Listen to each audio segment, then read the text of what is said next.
Welcome back to today's video. In today's video, we will discuss about A to H assessment that is used in a part of nursing profession.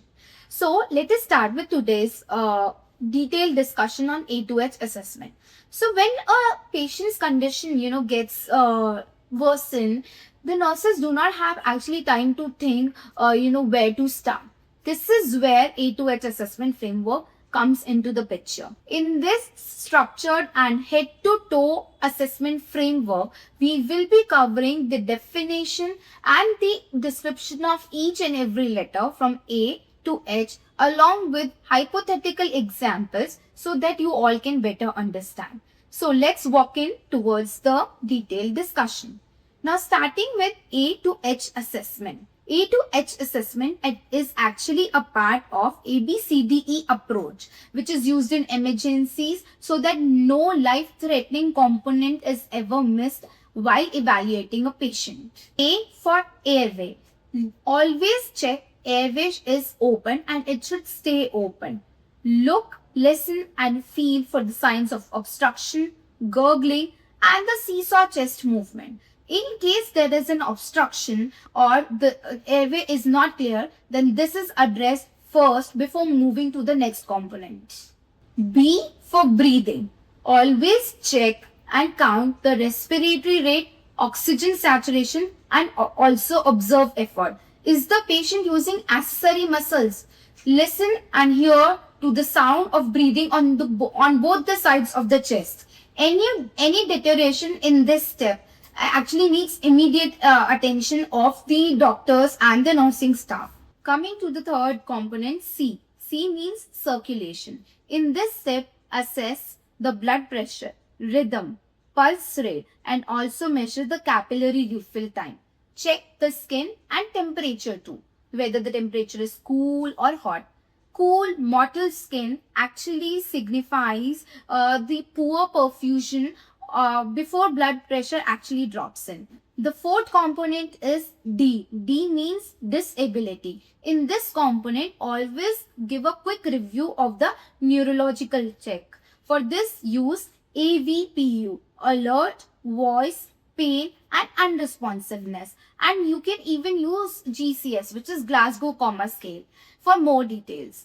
Now, in this step, you need to check pupils and most importantly, you need to check the blood glucose level too because hypoglycemia can mimic a neurological emergency. The fifth component is E. E means exposure. You need to expose the patient fully and systematically while maintaining dignity and preventing the very important factor which is heat loss. To check for rashes, bleeding, wounds, swelling or drains that could explain what actually is going on.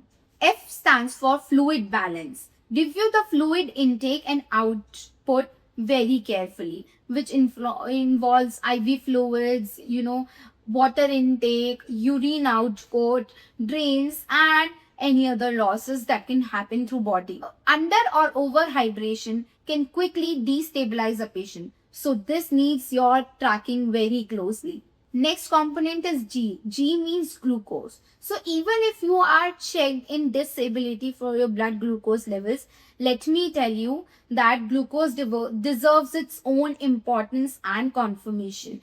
Abnormal levels of glucose are very common and very commonly can be easily missed, and once identified, they are easily manageable also and is treatable. So the right identification of the incorrect values of glucose is very important.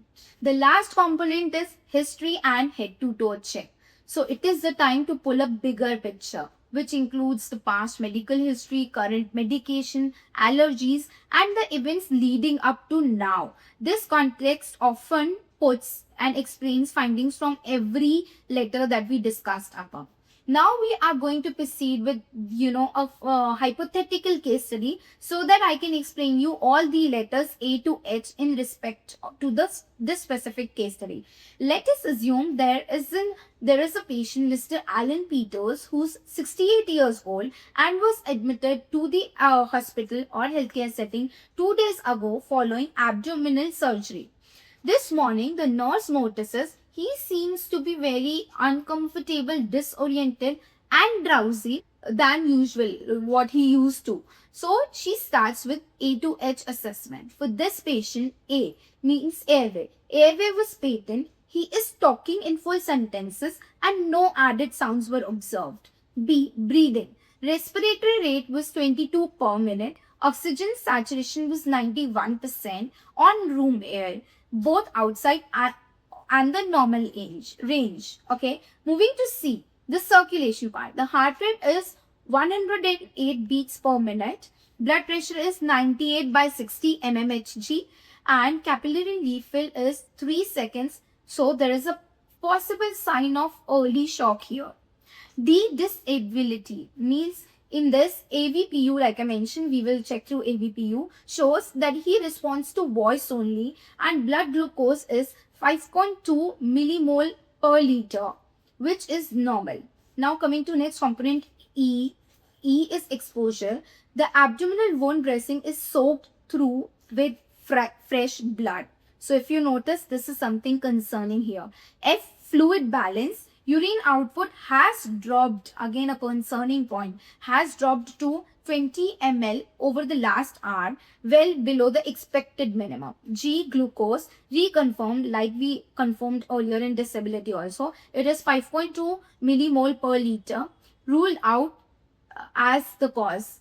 History, post-operative day 2, on regular analgesia, no known allergies, no prior cardiac history.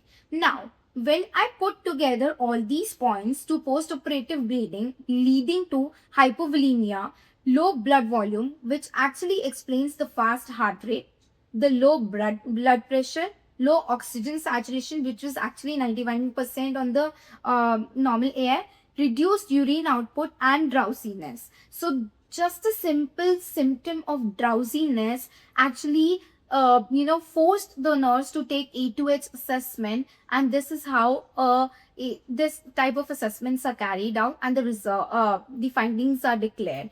Because the assessment was systematic, the nurse identifies the likely cause quickly, escalates using ISBAR. ISBAR we've discussed in our past videos. If you haven't watched, you can go and watch the ISBAR video, and initiates urgent review rather than treating the drowsiness alone. So this is the importance of A2H assessment.